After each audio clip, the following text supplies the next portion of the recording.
we are back. Thanks for clicking on the link. Welcome to Good Energy. Enjoy the content, and everyone have a blessed day.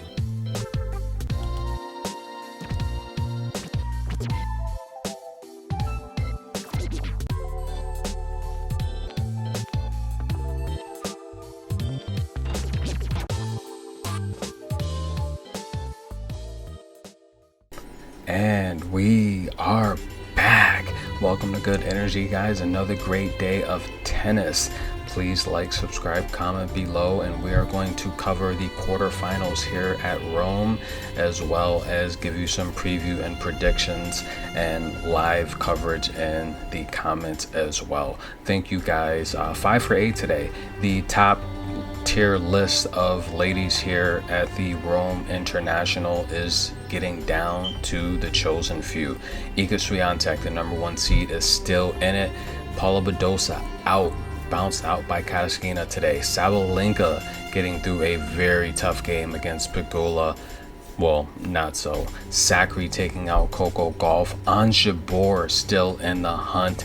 Can she go back-to-back at WTA 1000 events? We will see. But let's get right into today's action. We're going to start first here with let's start with Paula Badosa. What's going on with Paula Badosa, guys? Is Paula Badosa the worst number 2 seed you've ever seen in the history of number 2 seeds? I don't know. But Paula Badosa, her fitness, she's going to have to take a little more serious. I think she needs to work on her stamina. She needs to do a lot more running. Paula Badosa is the only player inside of the top 20 that you regularly, consistently see gasping for air. Kasatkina has a very, very active game. She covers all parts of the court. And Paula Badosa crying there, slamming down the racket, looking over to her coaching staff for answers, sliding all over the place. I told you guys take Kasatkina on the spread. Sure enough, it came in. Coco Gauff against Sakkari. Coco Gauff, you've heard the frustration on the channel about Coco Gauff. Sakkari's too strong. There's no way. I mean, Coco has beat Sakkari in the past, but Sakkari's just too big and too strong and too physical. That was the lock of the day. I hope you guys enjoyed that pick. Probably the easiest one of the day. Ons Jabeur taking out Putintseva. That was another lock I gave you. Very easy. Putintseva, she's like Sabalenka. Consistently, I'm just not going to touch her, because the reality is they're inconsistent. They get angry, they get upset and frustrated, and they make a lot of mistakes.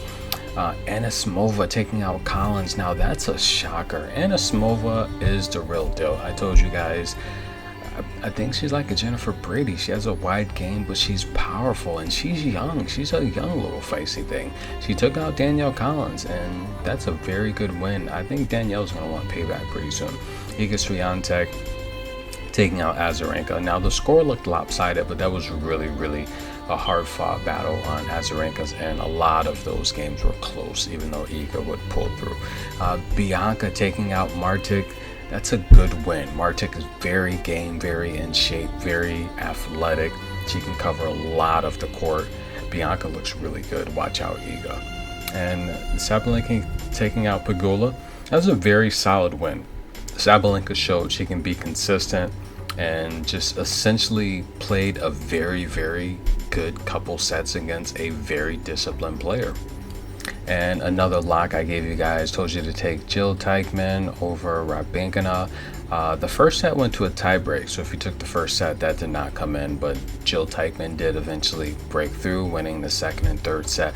Jill Teichmann just too fast, too consistent. I mean, Rybakina has a tough serve. She's very strong backhand, forehand as well. But the reality here is, once Rybakina got a little tired and you noticed it, with the elevation here, Jill Teichmann stepped in and took over. Let's take a look at the quarterfinals, and let's get you guys some preview and predictions here. We're going to start with Iga Swiatek, the number 1 seed, taking on Bianca Andreescu. Now, hey, if this was 2019, the ranking here, the seeding would be flipped. Bianca's playing very good tennis lately on clay, and the win against Petra Martic, it's a win that she should have won, but she took care of business. She kept her composure, and mentally, I think that game was very, very needed for her. With the chance to make the semifinals, this is a big confidence booster. Iga Swiatek, on the other hand, she took care of business with Azarenka as we expected her to. But the reality here is Azarenka's a very good player, and when her head's in the game, she put up a very good fight. But Iga and her strategic tennis is just too much right now. In terms of mental awareness, Iga's game it's leap years above the competition right now. Iga's at I think it's 25 matches or something like that. This match here against Bianca, Iga is the favorite, rightfully so, and this is a match that Bianca has the ability, unlike any of the recent players that Iga has faced, to frustrate her with power. As you saw Marie Sacre, how she used to dominate Iga Swiatek, it's because of her power. When you're able to beat Iga at her return serve statistics, and her return serve numbers are through the roof, they're amazing. If you're able to put pressure on Iga's return serve, then she struggles. Then her 1, 2, 3, 4 moves that are already thought out, they start to fade and they start to break down. And then now it turns into a hitting contest. And when she's going up against a stronger player, she can't match their power. This is a match where Bianca, if she wants to win, she's gonna have to dominate the return serve, and of course she's gonna have to hold serve, which I don't think is possible. I like Iga Swiatek to win this match in straight sets. And remember, guys, you can only lose once on a win streak. Iga's huge win streak is paying the bills and continue to take her. Now, this next matchup, Amanda Anisimova and Sabalenka.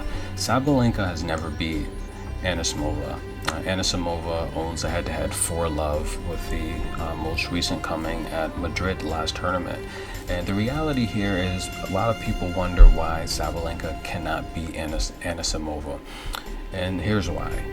Anisimova is a younger version of Sabalenka that plays a little bit more smarter and technical.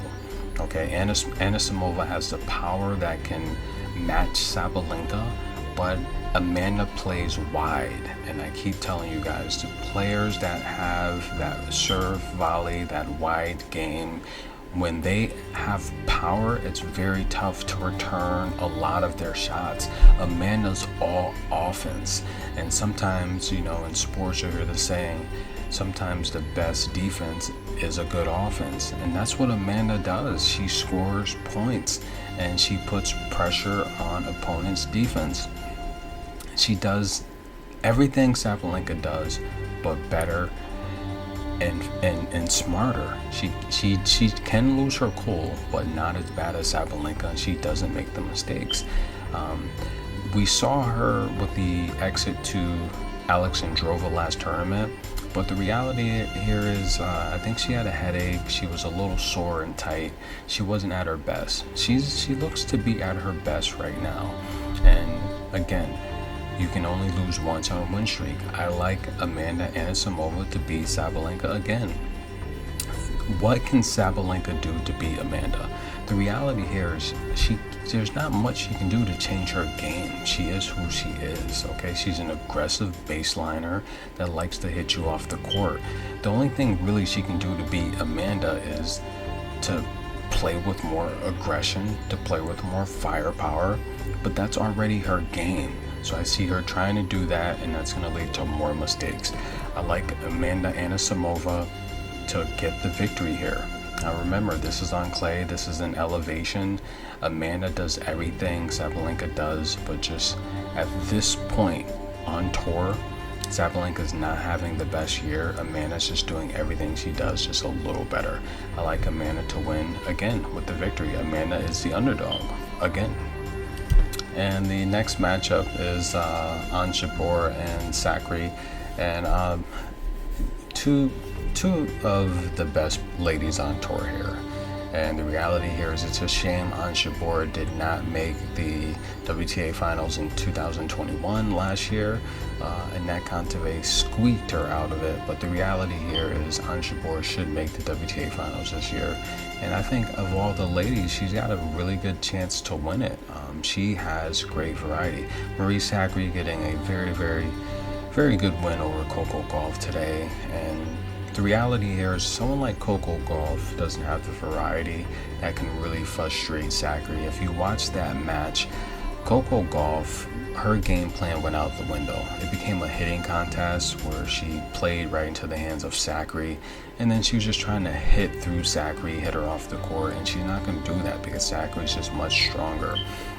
Ansha Bor, on the other hand, not as strong as Sacre, but she's a much smarter player. Sacre is what she is. She does what she does. She doesn't really adjust well in game, which is how you saw her lose to Kasatkina last tournament. This is a matchup with Ansha Bor. The head-to-head is 1-1, but it's old data. This is a matchup where I like Ansha Bor as the underdog. I think Ansha Bor will win this matchup. And why? I think Ansha Bor can isolate Sacre's power. I think Ansha Bor has the tools to make her work for each point. And Ansha Bor is fit. She's in shape. She looks really, really good. She's moving around the court very well. And Sacre is strong. She has a heavy build. If you can get her moving side to side and horizontal and vertical, then she starts to make mistakes and she starts to get nervous and she melts down. Ansha Bor has mentally been keeping her cool, and I feel that if she gets in trouble or if she gets behind, she has the tools. You saw today she got behind with Putintseva early. She kept her composure and came back. Sacre doesn't play well from behind. She starts to fold and crash, and I saw a lot of mistakes against Coco Gauff, and if you make those mistakes against Ansha Bor, you're going to lose. So in terms of arsenal, I like the shot selection, the shot variety that Ansha Bor brings into this matchup, and just going with someone that has more tools in the toolbox. So I do like Ansha Bor as the underdog to defeat Marie Sacre. I'm pretty sure Ansha Bor should win that match. And the last matchup we're going to cover, the last matchup of the quarterfinals, is Jil Teichmann versus Daria Kasatkina. Kasatkina had a very good win over Paula Badosa today, and the reality here is Kasatkina is a very good mover on clay. She covers every square inch of the court. She covers. She moves very well, and if you watch her game, once she gets into her bounce, and you can tell when she gets her confidence, she's bouncing around the court, and she doesn't really show much emotion, but you can tell by her footwork when she has her rhythm and timing down. Jil Teichmann, on the other hand, she had a very good win against Rybinkina today. Early on, she started slow, but she did find her timing, and you knew right away when she found her timing. Rybinkina was in trouble. The difference between Daria playing someone like Badosa and Teichmann is going to be fitness. Paula Badosa, in my opinion, doesn't have the best fitness. She's always tired in these matches. She's always humped over. She always has the facial expressions when things aren't going her way. Jil Teichmann, on the other hand, is very fit. She's athletic. I like her game. She plays good horizontally. She plays good vertically. And she's left-handed. She has power. Jil Teichmann is much like a Kunamatova. She can blast aces, and I think in terms of the serving advantage, that's going to go to Jil Teichmann. I think in terms of forehand, that's going to go to Jil Teichmann, and that's going to put a lot of pressure on Kasatkina coming from the opposite direction.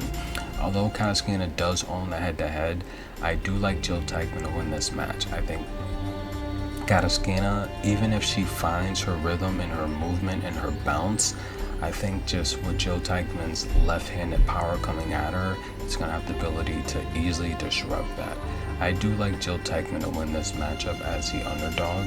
And those are going to conclude the picks today, guys. I hope you like those picks. And this is good energy, guys. We will be covering the semifinals as well as the finals. Join me in the comments for live commentary as these matches progress. And I'm working on my streaming setup so I can stream these matches and discuss them and commentate them live, play by play. I think you guys would really enjoy that. But nonetheless, this is good energy, guys. Hope you enjoyed the picks. Remember, we're not on Patreon anymore. They don't want us giving out these picks. So if you want a lock, you can donate to the PayPal link there. Message me. I can give you a lock. Today, out of the all of the matches in the quarterfinals here, 4 total matches, I like 2 that I'm really comfortable that will win.